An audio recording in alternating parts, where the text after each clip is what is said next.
பெற்று செல்கிறார்கள். அதனால் அதற்கு கலைஞர் உரிமை தொகை திட்டம்னு நம்மளுடைய ஆசானாக அரணாக நம்மளுடைய முதலமைச்சர் நம்மோடு இருக்கிறார்னு இங்க இருக்கக்கூடிய ஒவ்வொருவரும் எல்லாரிடமும் கொண்டு போய் சேர்க்க வேண்டிய காலம்.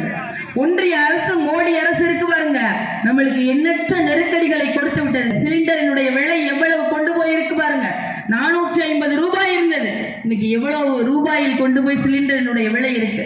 சிலிண்டர் அமர்ந்து போயிடுச்சுன்னா நம்மளுடைய அடிவயிற்ற நெருப்ப கட்டின மாதிரி இருக்குங்க. ஏனென்று சொன்னால் நம்ம என்னென்னலாம் நெருக்கடி கொடுத்து நம் தமிழ்நாட்டை பின்னோக்கி செல்வதற்கு இந்த மோடி அரசாங்கம் காத்து கொண்டிருக்கிறது. அதை நீங்கள் எண்ணி பார்க்க வேண்டும். இன்னைக்கு பிள்ளைகளுக்கு பள்ளி கல்வித்துறைக்கான நிதியை ஒதுக்க மாட்டாங்க.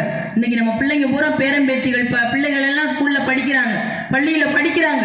அவங்களுக்கு என்ன சொல்கிறார்கள் தெரியுமா? மேலே உட்கார்ந்து கொண்டு தர்மேந்திர பிரதான் ஒரு அமைச்சர் இருக்காருங்க, அவர் மேலே உட்கார்ந்து கொண்டு என்ன பேசுகிறார் தெரியுமா?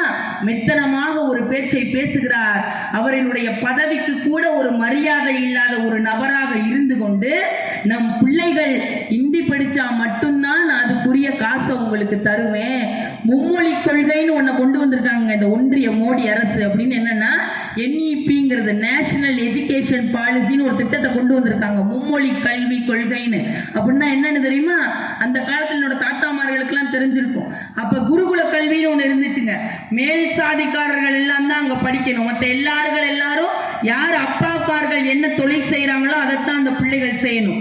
இவங்க மட்டும்தான் தலையிலிருந்து பிறந்ததுனால இவங்க மட்டும்தான் குருகுல கல்வி படிக்கணும்ன்ற ஒரு திட்டம் இருந்துச்சுங்க. அந்த திட்டத்தினுடைய நவீனம் தான் இந்த மும்மொழி கல்வி கொள்கைங்கிறது. அதாவது அதுக்கு பேர் வச்சிருக்காங்க பாருங்க, விஸ்வகர்மா திட்டம்னு ஒரு பேர் கொண்டு வந்திருக்காங்க. அது என்ன சொல்றாங்க தெரியுமா? நீ படிச்சாலும் சரி படிக்காட்டாலும் சரி, 10ஆவதுல நீ வெற்றி பெற்றாலும் சரி தோல்வி அடைந்தாலும் சரி, 12ஆம் வகுப்புல நீ மதிப்பெண் வாங்கினாலும் சரி வாங்கலைனாலும் சரி, கல்லூரியில நீ படிச்சாலும் சரி தோத்து போனாலும் சரி, இங்க வா, இங்க வந்துரு, வந்து நீ பகுதி நேரத்துக்கு மட்டும் படிச்சா போதும். பகுதி நேரத்துக்கு உங்க அப்பா என்ன தொழில் செய்யறாரோ அதுக்கான சான்றிதழை மட்டும் வாங்கிட்டீங்க வந்துரு. உங்க அப்பா மண்பாண்டம் செய்தால் நானும் மண்பாண்டத்தை பகுதி நேர வேலையாக செஞ்சிரு. எங்க அப்பா செருப்பு தைக்கிறாருன்னு சொன்னா நானும் செருப்பு தைக்கிறேன்ற பகுதி நேர வேலையை நீ எடுத்துக்கொள், அதுக்கு நான் உனக்கு லோன் வசதி தருகிறேன்ற ஒரு விஸ்வகர்மான ஒரு திட்டத்தை இப்ப ஒன்றிய மோடி அரசு கொண்டு வந்திருக்குங்க. அது எதுக்கு தெரியுமா? நம்ம பிள்ளைகள் மருத்துவராக கூடாது, நம்ம பிள்ளைய படிக்க கூடாது, நம்ம பிள்ளைகள் எந்த துறையிலும் முன்னேறக்கூடாதுன்னு சொல்லி எப்படி பழைய காலத்துல நம்ம இருந்தோமோ அதே போல் நம்மை பின்னோக்கி தள்ளுவதற்கு தான் இந்த ஒன்றிய மோடி அரசு நிறைய நெருக்கடியை கொடுத்திருக்கிறது. அதுக்குத்தான் நம்மளுடைய முதலமைச்சர் எல்லா பொதுக்கூட்டத்திலும் பேசிக் கொண்டிருக்கிறார். என்ன சொல்றார் தெரியுமா? நீ நிதியை தரமாட்டேன் என்று சொல்கிறாய், நான் என் உயிரை கொடுத்தாவது என் மக்களை காப்பாற்றுவேன்னு உரக்க குரல் கொடுக்கிறாருங்க நம்மளுடைய முதலமைச்சர் அவர்கள்.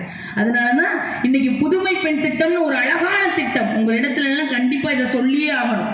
எதுக்காக அப்படின்னா, இந்த புதுமை பெண் திட்டத்துல அரசு பள்ளி இருக்கு பாருங்க. நம்ம கிராமத்துல நெடுங்குளத்துல இன்னும் பக்கத்துல இருக்க கிராமத்துல எல்லாம் அரசு பள்ளியில தான் நம்மளுடைய பெண்களை எல்லாம் நம்ம பிள்ளைகளை சேர்த்துருவோம். ஆனா நகர்ப்புறமா இருக்கட்டும் எல்லா இடத்துலயும் ஒரு காலத்துல அரசு பள்ளியில நம்ம பிள்ளை படிச்சதுன்னு வச்சுக்கோங்க, அதை ஒரு ஏளனமாக நினைக்கிறது. உங்க பிள்ளைய அரசு பள்ளியில படிக்குதா அப்படின்னு ஒரு ஏளனமாக ஒரு பேசுறது. அதுக்காக நம்ம தனியார் பள்ளியில போய் சேர்க்கறதுக்கு நம்ம ரொம்ப கூலி தொழிலாளியாக இருந்தாலும் அன்றாட ஏதோ ஒரு வேலை பார்க்கறதா இருந்தாலும் நம்மளோட நகநட்டை எல்லாம் அடமான வச்சு எப்படியாவது ஒரு பெருமைக்கு கொண்டு போய் தனியார் பள்ளியில நம்ம கொண்டு போய் சேர்த்துருவோம். அதனால அரசு பள்ளியில எண்ணிக்கை ரொம்ப குறைஞ்சு போயிருந்துச்சு. ஆனால் நம்முடைய முதலமைச்சர் பதவியேற்ற பிறகு இப்ப அரசு பள்ளி என்பது வறுமையின் அடையாளம் அல்ல, பெருமையின் அடையாளம் என்று சொல்லி அரசு பள்ளியில் இருக்க பிள்ளைகள் எல்லாம் சாறை சாறையா இன்னைக்கு எண்ணிக்கை அதிக அளவில் அரசு பள்ளியில போய் படிக்குதுங்க. இன்னைக்கு நான் பெருமைக்கு சொல்லவில்லைங்க, திராவிட முன்னேற்ற கழகத்தினுடைய தமிழ்நாடு அரசு ஒரு உயர்ந்த அரசாக இருக்கிறது என்று சொன்னால் அந்த அரசில் என் பிள்ளையும் படிக்க வேண்டும் என்று சொல்லி என்னுடைய பிள்ளையும் அரசு பள்ளியில 3ஆம் வகுப்பு படிக்குதுங்க. அப்படிப்பட்ட அரசு பள்ளி இன்று வறுமையின் அடையாளமாக இல்லாமல் பெருமையின் அடையாளமாக நம்மளுடைய முதலமைச்சர் கொண்டு வந்திருக்கிறார். என்ன தெரியுமா? காலை சிற்றுண்டி திட்டம்னு ஒண்ணு. நம்மளுடைய பெண்கள் இவ்வளவு பேர் உட்கார்ந்து இருக்கீங்க, அம்மா வேலைக்கு போகணும், விறகு வெட்ட போகணும், இல்ல கூலி தொழிலாளியாக இருக்கணும், இல்ல ஏதோ ஒரு வீட்டு வேலை செய்யக்கூடிய என் பெண்கள் காலையில நம்ம போய் அங்க வேலை செய்யறதுக்காக நம்ம போயிருவோம். வேகமாக வேலை செய்ய போகும் பொழுது நம் பிள்ளை சாப்பிடுகிறதா என்பதை கூட நம்ம பார்க்காம அந்த வேலைக்காக போகும் பொழுது அந்த நேரத்தில் சோர்வடைந்து விடக்கூடாது என் பெண்கள், என் தாய்மார்கள் என்று சொல்லி நம்மளுடைய முதலமைச்சர் ஒரு திட்டம் போட்டாரு பாருங்க, காலை சிற்றுண்டி திட்டம். எவ்வளவு ஒரு அழகான திட்டம் தெரியுமாங்க.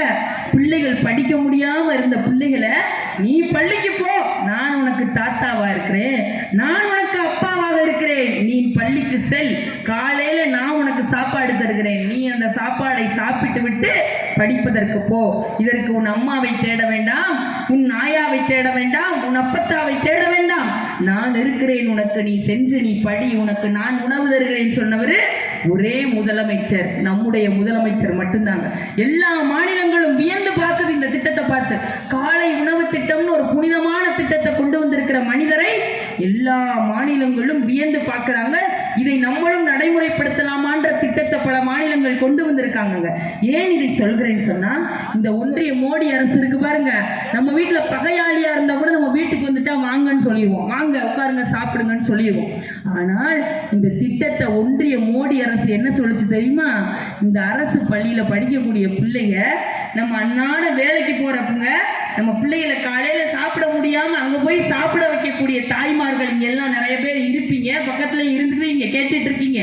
அப்படி இருக்கும் பொழுது நம் பிள்ளைகள் அங்க போய் சாப்பிடக்கூடிய பிள்ளைகளை பார்த்து இந்த ஒன்றிய மோடி அரசு இருக்கு பாருங்க, மோடி அரசு அது என்ன சொல்லுச்சு தெரியுமா? இந்த அரசாங்க பள்ளிகள்ல பிள்ளை சாப்பிடுகிறத பார்த்து அந்த அரசாங்க பள்ளிகளினுடைய கழிவறை எல்லாம் நிரம்பி வழியுது அப்படின்னு ஒரு கொச்சைப்படுத்துற மாதிரி நம்ம பிள்ளைங்களை சொல்கிறார்களே. நம்ம பகையாளிகளை கூட நம்ம வீட்டுக்கு வந்துட்டோம்னா அன்னமிட்டு பரிமாறக்கூடியது நம்மளுடைய தமிழ்நாட்டினுடைய விருந்தோம்பல் பண்பு. அப்ப ஒரு உன்னதமான திட்டத்தை நம்மளுடைய முதலமைச்சர் காலை உணவு திட்டம்னு கொண்டு வந்தா அதையும் ஏளனப்படுத்தக்கூடிய இந்த மோடி அரசுக்கு நம்ம ஓட ஓட விரட்ட வேண்டிய காலம் இது என்பதை நீங்கள் நினைத்து பார்க்க வேண்டும். நீட் தேர்வுன்னு ஒண்ணு கொண்டு வந்தாங்க, 22 பேருக்கு மேல காலி பண்ணிட்டாங்க. முதல்ல அனிதான ஒரு பிள்ளைய சாகடிச்சாங்க, அது தற்கொலை பண்ணிக்கலங்க. இதே மாதிரி நெடுங்குளத்து மாதிரி ஒரு கிராமத்துல இருந்த பிள்ளை தான் அந்த பிள்ளை.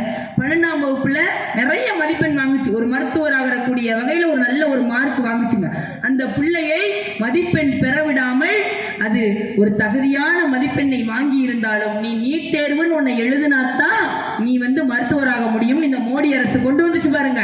அந்த நீட் தேர்வை எழுதி தோல்வியடைந்து போனால் அனிதா என்ற என் போன்ற பிள்ளைகளுக்கு தங்கையாக இன்னும் நிறைய பேர் என்னை மாதிரி இருக்கீங்க, அதுக்கு தங்கச்சி மாதிரி பிள்ளைங்க. அந்த பிள்ளை 12ஆம் வகுப்பு அது நினைச்சிருந்தது, அம்மா இல்ல, அதுக்கு ஒரு சாதாரண கூலி தொழிலாளி அவங்க அப்பா. எப்படியாவது இந்த வயசானவங்க உட்கார்ந்துருக்கீங்க பாருங்க, உங்களுக்கு எல்லாம் இலவசமாக மருந்துகளை கொடுக்க வேண்டும், இலவசமாக மருத்துவம் பார்க்க வேண்டும்னு படிச்சுச்சுங்க. அந்த பிள்ளையை நீட் தேர்வுன்னு ஒன்று கொண்டு வந்து அது தோல்வியடைந்து போய்விட்டது. ஐயையோ நம்ம மருத்துவராக முடியலையே, ஐயையோ எனக்கு வயதில் மூத்தவர்களுக்கு நான் மருத்துவம் செய்ய முடியவில்லையே என்று அந்த பிள்ளை தற்கொலை செய்து கொண்டது. என் அன்பு மக்களே, அது தற்கொலை அல்ல, இந்த ஒன்றிய பிஜேபி மோடி அரசாங்கத்தினுடைய கொலைதான் அனிதாவினுடைய கொலை.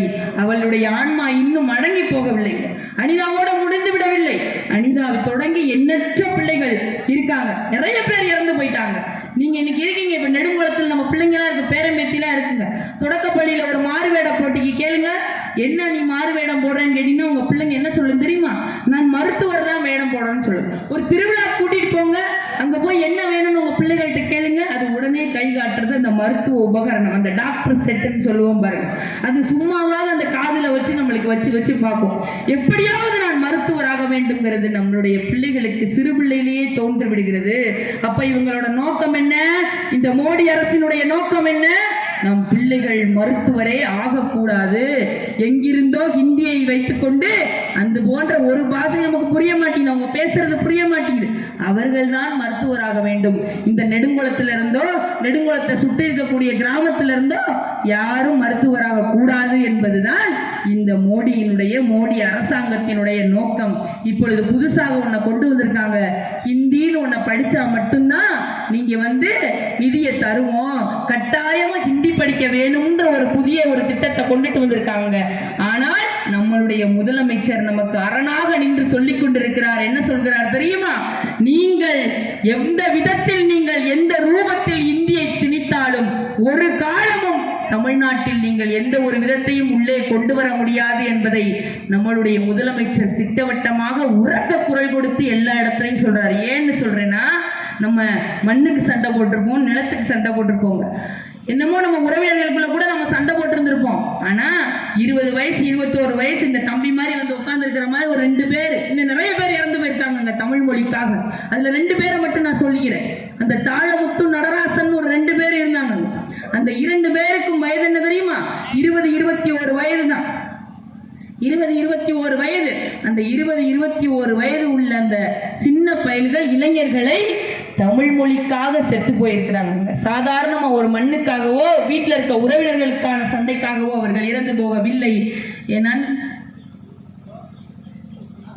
அப்படிப்பட்ட இதை நீங்கள் கண்டிப்பாக தெரிந்து கொள்ள வேண்டும். அந்த தாளமுத்துவும் நடராசனும் 21 வயது தாங்க நிரம்பி இருந்திருக்கும். எதுக்கு இறந்து போனாங்க தெரியுமா? தமிழ் மொழிக்காக இறந்து போனாங்க. வேறு தமிழ் மொழிக்காக செத்து விடக்கூடாது. அந்த தமிழ் மொழி என் பிள்ளைகள் இன்று வரை நாம் நேசித்துக் கொண்டிருக்கிறோம். அந்த தமிழ் மொழியை நேசிக்க வேண்டும் என் பிள்ளைகள் என்று சொல்லி அந்த 2 பேர் என்ன சொன்னாங்க தெரியுமா? உரக்க குரல் கொடுத்து சாலையில தமிழ் வாழ்க, கட்டாய இந்தி ஒழிகன்னு சொல்லிட்டு இருக்கும் பொழுது அந்த இருவரையும் சித்திரவதை செய்து சிறையில் அடைத்தது அப்படி அந்த ஆதிக்க அரசு. அப்படி அடைக்கும் போது சித்திரவதை செய்து இவங்க 2 பேரும் என்ன சொன்னாங்க தெரியுமா? தாளமுத்துவையும் நடராசனையும் ஒரு மன்னிப்பு கடிதம் கொடுத்துட்டு வெளியே போங்க, வெளியே போய் அரசுக்கு எதிரான எந்த ஒரு ராஜ துரோக செயலையும் நீங்க செய்யக்கூடாது, தமிழ் வாழ்க தமிழ் வாழ்கன்னு எந்த இடத்துல நீங்க கோஷம் போடக்கூடாது, அப்படி ஏதாவது ஒண்ணுனா நீங்கள் கடிதத்தை எழுதி கொடுத்துட்டு வெளியே போங்கன்னு சொன்னாங்க. அப்ப அந்த 2 பேர் என்ன சொன்னாங்க தெரியுமா? இங்க பாருங்க, என்ன வேணாலும் நீங்கள் சொல்லிக் கொள்ளுங்கள், எந்த விதத்திலும் மன்னிப்பு கடிதத்தை எழுதி கொடுக்க முடியாது. ஏன் என்று சொன்னால் நாளைய தலைமுறையினருக்கு தமிழ் மொழி கட்டாயம் தேவை, எங்கள் உயிரே போனாலும் பரவாயில்லை, நாங்கள் தமிழ் மொழியை காப்போம்னு சொன்னவங்க தான் அன்றைய தாளமுத்து நடராசன் தொடங்கி எண்ணற்ற பேர் இந்த தமிழ் மொழிக்காக தன் உயிரை கொடுத்திருக்கிறார்கள். அப்படிப்பட்ட தமிழ் மொழியை இவர்கள் அழித்து விடலாம் என்று நினைக்கிறார்கள். எண்ணற்ற தொன்மங்கள் இருக்குங்க நம்மளோட தமிழ் மொழியில மட்டும்தான். நம்ம மட்டும்தான் நம்மளுடைய தாய்மொழி தமிழை பெயரில் தாங்கி இருக்கிறோங்க. ஹிந்தி மொழி இருக்கு, குஜராத்தி மொழி இருக்கு, பீகார் மொழி இருக்குங்க. பீகார் அழகன் எங்கேயாவது பார்த்திருக்கீங்களா பேரை? குஜராத்தி அழகன் கேள்விப்பட்டிருக்கீங்களா? இல்ல. ஆனால் நம்மளுடைய தாய்மொழியை மட்டும்தாங்க நம்மளுடைய பேரிலே சேர்த்து எந்த மாநிலத்திலும் இருக்காது. நம்ம தாய்மொழி தமிழை நம் பெயரில் தாங்கி இருக்கிறோம். தமிழ் அழகி, தமிழ் அமுது, தமிழ் அரசி, தமிழ் அமுதன், தமிழ் அழகி என்று நம் பெயரை தமிழை நம் பெயரோடு சேர்த்து தாங்கி இருக்கிறோம் என்று சொன்னால் நம்ம தமிழ்நாட்டில் மட்டும்தாங்க நம்மளோட மொழியையும் சேர்த்து தாங்கி கொண்டிருக்கிறோம் என்று சொன்னால் அப்படிப்பட்ட ஒரு புனிதமான ஒரு தமிழ் மொழியை அழித்து விடலாம் என்று இந்த ஒன்றிய பிஜேபி அரசு நினைத்துக் கொண்டிருக்கிறது. அதையெல்லாம் முறியடிப்பதற்குத்தான் நம்மளுடைய முதலமைச்சர் முத்துவேல் கருணாநிதி ஸ்டாலின் அவர்கள் கலைஞர் உரிமை தொகை தொடங்கி, புதுமை பெண் திட்டம் தொடங்கி, நான் முதல்வன் ஒரு திட்டம் இருக்குங்க. நம்ம பிள்ளைங்க படிச்சு கல்லூரிக்கு போனாலும் இன்னைக்கு எத்தனை பிள்ளைங்க IAS IPS இன்னும் பெரிய பெரிய துறை இருக்கு பாருங்க. அதுல எல்லாம் நீங்க படிங்க, முன்னேறுங்க. அதற்கு நான் இருக்கிறேன், எதற்கும் கவலைப்பட வேண்டாம். நான் முதல்வன்கிற ஒரு திட்டம் இருக்கிறது, நான் அதற்கு உங்களை காப்பாற்றுவேன் என்று சொல்லி இன்னைக்கு 50க்கும் மேற்பட்டோர் அரசு பள்ளியில படிச்சவங்க, இன்னும் எண்ணற்ற பிள்ளைகள் இதில் தேர்ச்சி அடைந்திருக்கிறார்கள் IAS IPS. இன்னைக்கு நெடுங்குளத்துல இருந்து நான் முதல்வன் திட்டத்துக்கு பிள்ளைங்க படிச்சு முன்னேறி போயிருச்சுன்னா அதுகளும் ஒரு காலத்தில் IAS ஆகலாம், IPS ஆகலாம். இப்படிப்பட்ட திட்டத்தை எல்லாம் நம்முடைய திராவிட முன்னேற்ற கழக அரசு மட்டும்தான் செய்ய முடியும். இன்னும் எண்ணற்ற திட்டங்களை சொல்லிக்கொண்டே அடுக்கிக் கொண்டே போகலாம். அதைத்தான் நம்மளுடைய முதலமைச்சர் ஒவ்வொரு நாளும் ஓயாது உறங்காது 72 வயது 72 வயது முதுமை என்று சொல்கிறார்கள். இல்லை, அவர் முகத்தில் இளமை மட்டும்தான் தெரிகிறது. நேருக்கு நேராக பார்க்கும் பொழுது இளமையாக இருக்கவர்கள் சிறு வயது பிள்ளைகள் எல்லாம் பிரமித்து பார்க்கிறோம். ஏனென்று சொன்னால் மனமெல்லாம் மனிதநேயம் இருக்குது, கழகத்தின் மீதான ஒரு பேராற்றல் இருக்கிறது. அந்த இருவர்ண கொடி இருக்கு பாருங்க, கருப்பு சிவப்பு கம்பீர கொடி. அவரை பார்க்கும் பொழுது அந்த கம்பீர கொடி ஓங்கி நிற்கிறது. இளைய தலைமுறை பட்டாளங்கள் எல்லாம் இன்று ஓடோடி திராவிட முன்னேற்ற கழகத்துக்கு வருதுன்னு சொன்னா அதுக்கு காரணம் என்ன தெரியுமா? எனக்கு கல்வியிலையும் வேலை வாய்ப்புலையும், நான் அரசு பள்ளியில படிச்சிருந்தாலும் சரி, நெடுங்குளம் போரி கிராமத்துல நான் இருந்திருந்தாலும் சரி, எனக்கு அப்பாவாக, அரணாக, தாத்தாவாக முதலமைச்சர் நமக்கு கல்வியிலும் வேலை வாய்ப்பிலும் முன்னேற்றம் தருவார் என்ற ஒற்றை நம்பிக்கையோடு இளைய தலைமுறை பிள்ளைகள் திராவிட முன்னேற்ற கழகத்தை நோக்கி ஓடோடி வந்து கொண்டிருக்கிறார்கள். அதில் என்னை போன்ற பிள்ளைகளில் நானும் ஒரு ஆளு. அதனால் நான் ஒன்றை மட்டும் சொல்லி முடித்துக் கொள்கிறேன். என் அன்பு மக்கள், பாரதி சொல்கிறான், தேடி சோறு நிலம் தின்று பல சின்னஞ்சிறு கதைகள் பேசி மனம் வாடி துன்பமிகு உழன்று நரைகூடி கிளப்பவே மைதி கொடுங்கூற்று திரையணப்பின் மூலம் பல வேடிக்கை மனிதரை போலே வீழ்வேன் என்று நினைத்தாயோன் பாரதி பாடினாங்க. இன்னைக்கு அதை நம்முடைய முதலமைச்சர் பாடுகிறார். ஒன்றிய மோடி அரசாங்கமாக இருந்தாலும் சரி, நேற்று பெய்த மழையில் இன்றைக்கு முளைத்த காளானாக திரையில் எல்லாம் நடனமாடிவிட்டு நான் முதலமைச்சராகி விடுவேன் என்று பேசுறாங்க பாருங்க. இங்க ஏதோ ஒரு நடனத்தை தொலைக்காட்சியில் ஆடிட்டு நாளைக்கு நான் முதலமைச்சர் ஆவேன் பாடுறாங்கல்ல, அவர்கள் எல்லாம் நினைத்து பார்க்க வேண்டும். விசாவினுடைய வரலாறை, ஆர்ப்பாட்டங்களை, போராட்டங்களை, பொதுக்கூட்டங்களை, திராவிட முன்னேற்ற கழகத்தினுடைய வரலாற்றை படித்துவிட்டு மேடையில் ஏறி பேச வேண்டும். அப்படிப்பட்ட ஒப்பற்ற அரசை நாம் பெற்றிருக்கிறோம். என் அன்பு மக்கள், நெடுங்குளம்பால் பொதுமக்கள், 2026 சட்டமன்ற தேர்தலில் நீங்கள் வாக்குச்சாவடிக்கு செல்லும் பொழுது இப்ப சொன்னேன் பாருங்க, இந்த மோடி அரசு கொண்டு வந்த நாசகர திட்டத்தால நம்ம நிறைய உயிர்களை இழந்திருக்கிறோம். நிறைய பேர் இன்னும் கண்ணீரில் மூழ்கிக்கொண்டிருக்கிறார்கள். இதையெல்லாம் துடைப்பதற்கு ஒரே ஒரு அரசு முடியும் என்று சொன்னால் மறுபடியும் நம்முடைய தளபதியாரை அரியணையில் ஏற்ற வேண்டும். என் அன்பு மக்கள், வாக்குச்சாவடிக்கு செல்லும் பொழுது உங்களுடைய ஆள்காட்டி விரலை அழுத்தும் பொழுது முதலமைச்சர் யாரை நிறுத்தி வேட்பாளராக அறிவித்தாலும் சரி, அவர்தான் வேட்பாளராக இருக்கிறார் என்று எண்ணி என் அன்பு மக்கள் அவர்களை வெற்றியடைய செய்வீர்கள் என்று கூறி 5 முழக்கங்கள் இருக்குங்க. அண்ணா வழியில் அயராது உழைப்போம், ஆதிக்கமற்ற சமுதாயத்தை அடைந்தே தீருவோம், வன்முறை அகற்றி வறுமையை வெல்வோம், இந்தி திணிப்பை என்றும் எதிர்ப்போம், மத்தியில் கூட்டாட்சி மாநிலத்தில் சுயாட்சி என்ற கலைஞரினுடைய 5 முழக்கங்களை நம் நெஞ்சில் ஏந்தி மறுபடியும் கட்டாயம் திராவிட முன்னேற்ற கழகத்தினுடைய அரசுதான் முயலோங்கி நிற்கும் என்று கூறி வாய்ப்பு தந்தமைக்கு நன்றி கூறி விடைபெறுகிறேன். நன்றி, வணக்கம்.